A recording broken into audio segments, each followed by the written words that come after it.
We have this limit x tends to 0 of sin x minus x upon x cube.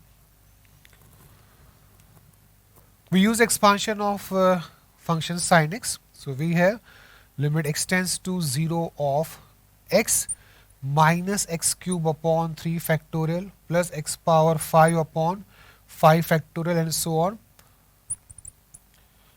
क्योंकि हमारे पास denominator में यहाँ पे x cube है तो x क्यूब के बाद वाले टर्म्स यहाँ पे रिक्वायर्ड नहीं है, क्योंकि जब आप उनको x क्यूब से डिवाइड करोगे तो x बचेगा जिसका limiting value x tends to 0 पे 0 होगा. So we have this expansion of sin x minus x over x cube.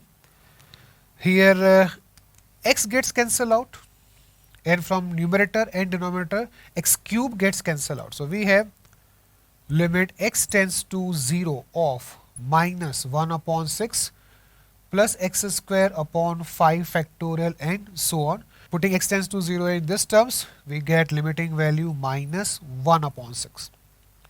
Then we have this question, limit x tends to 0 of e power x minus 1 minus x upon x square.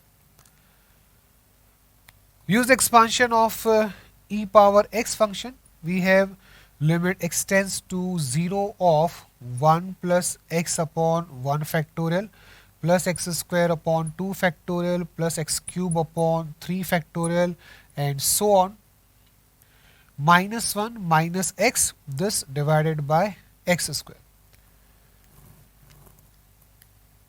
In numerator 1 and x gets cancelled out. From numerator and denominator we can cancel out x square. So this is equal to limit x tends to 0 of 1 upon 2 plus x upon 3 factorial up to infinite terms. Putting x tends to 0 in this terms, we get limiting value is equal to half. So you can see how expansion formulas make these solutions simple, easy.